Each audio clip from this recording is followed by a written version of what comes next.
Kabar terbaru sore ini, korban keseluruhan berjumlah 171, sedangkan korban yang selamat sejumlah 14 orang dan 60 orang lainnya meninggal dunia.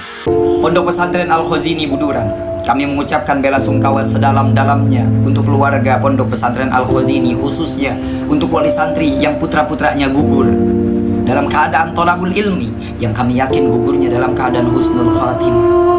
Dan dari banyaknya hujatan, hinaan, cemoohan di komentar dan di semua video, mari kita berhenti sejenak dalam pikiran dan hati yang jernih agar memandang sesuatu dalam pandangan bijaksana. Udahlah, bubarin pondok pesantren itu gak ada gunanya. Pondok pesantren itu benar.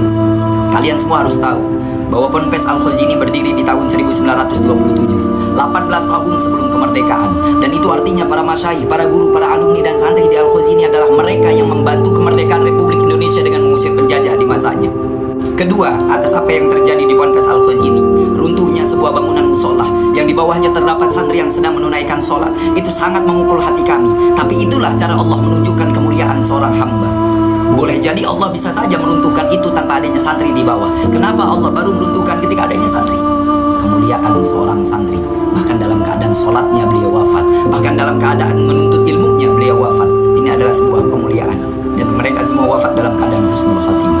Tapi kami sebagai santri tidak diajarkan untuk membenarkan yang salah dan menyalahkan yang benar. Kami akan tawasud, berada di tengah-tengah. Ketika sebuah tragedi itu terjadi, pimpinan Ponpes Kiai Haji Abdus Salam Mujib mengeluarkan statement bahwa ini semua adalah takdir. Kalau kita menggali dalam akidah, semuanya adalah takdir. Bahkan kita la tahrikul aswarul akdar, tidak akan bisa menembus dinding roda putaran takdir Allah. Tapi semua cibiran hujatan netizen itu menurut saya, ya Allah, uang pendaftaran di Ponpes Al-Khazini kurang lebih 1,5, 1,6, dan itu untuk kepentingan putra-putri kita, lemari dan lain sebagainya. Uang 1 bulan SPP-nya, uang makannya 75.000. 75.000 dalam 1 bulan, bayangkan. Kalau dalam 1 hari kita uang makan 25.000 dikali sebulan, berarti 750.000. 75.000 itu dapat apa? Dan ketika kemudian ada konstruksi yang salah dalam pembangunan, rubuh dan lain sebagainya, kalian menyalahkan pimpinannya, kalian menyalahkan kiai kami, kalian menyalahkan ulama kami. Walaupun saya tidak pernah mondok di Al-Khazini, tapi saya ingin diaku murid daripada guru besar Al-Khazini. Kemana pemerintah yang setiap kali legislatif, eksekutif ada pencalonan datang ke kiai kami, minta dukungan, minta suara, minta support dan lain sebagainya. Tapi setelah terpilih, mana dukungannya untuk pondok pesantren? Kemana mereka? Dan kalau di mata kalian, wahai para penghujat, wahai para netizen, sebuah kejadian besar ini adalah sebuah kesalahan yang disengaja, kita serahkan kepada pihak yang berwajib. Karena sejauh ini aparat telah melakukan investigasi ke sana, dan kita hanya perlu menjadi penonton yang baik tanpa perlu adanya hujatan. Itu yang harus kita lakukan untuk menjaga hati kita. Dan untuk kalian yang seringkali berkomentar bubarkan pondok pesantren, bubarkan santri dan lain sebagainya, gak ada gunanya. Kalian harus sadar bahwa kemerdekaan di Indonesia dibantu sepertiga bahkan setengahnya oleh kalangan ulama, kiai, asyatid dan lain sebagainya.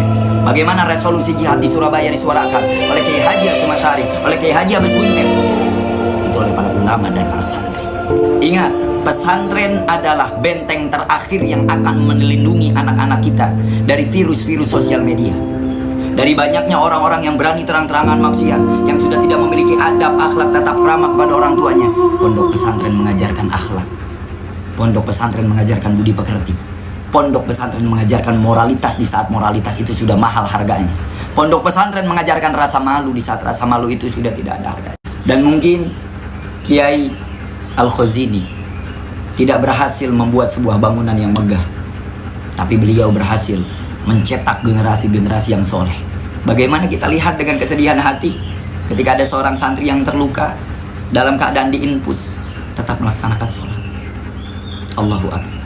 Ini terakhir. Waman atlaqa lisanahu fil ulama'i bisalbi balahullahu qabla mautihi bimautil qalbi.